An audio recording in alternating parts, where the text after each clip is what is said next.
something? What? Hey, did you know traffic crashes are the leading cause of death for Minnesota from ages 1 to 34? I had no clue.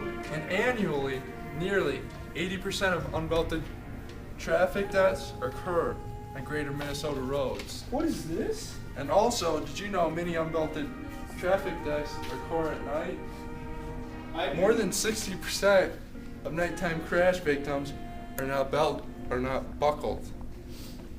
Also, an estimated 1,900 people each year could have avoided hospital treatment if their seatbelt had been used. You gonna wear protection next time? Of course I'm gonna wear my seatbelt.